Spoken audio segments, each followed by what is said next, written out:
সংগ্রামের পর রাজশাহীতে খেলাটা হয়েছিল, আপনাদের ফলাফল কি ছিল? আমরা চ্যাম্পিয়ন হয়েছিলাম, আর খুলনার সাথে আমরা 1 পয়েন্টে জিতেছি।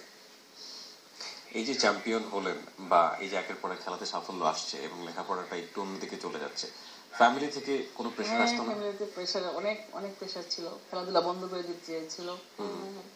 তারপরে ওই যে পড়াশোনা একটু চালিয়ে যাই, আবার খেলাধুলার সাথে নামি, ব্যালেন্স করার চেষ্টা করতে সময় নেগেটিভ হয়ে যেত। আর তখন পেপার খুব কমই আসতো, তখন তো পেপার টেলিভিশন খুব কম দেখাতো। আমাদের সময় সময় তো অত ছিল না, যেমন এখন যেমন অনেক চ্যানেল, ওই সময় তো তা ছিল না। এক দৈনিক পত্রিকায় আসতো, 2-1টা ছবি আসতো, যেমন চ্যাম্পিয়নশিপ হতো তখন।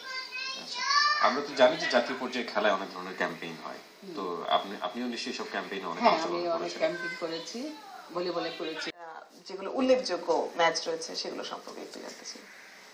উল্লেখযোগ্য, আমরা যখন মানে ডিভিশনে খেলতে যাই, ওখানে আমাদের খুব মানে মহিলা দর্শক, বিশেষ করে মহিলা দর্শক। কত সালের কাহিনী বলছেন? এটা মনে হয় 98 না এরকম। ওকে ওকে। একটা জিনিস তো আমরা জানি যে বাংলাদেশ মহিলা ভলিবল এবং হ্যান্ডবল এবং কাবাডি, 3টে খেলারই আপনি একেবারে বলা যেতে পারে প্রথম সদস্য ছিলেন দলের।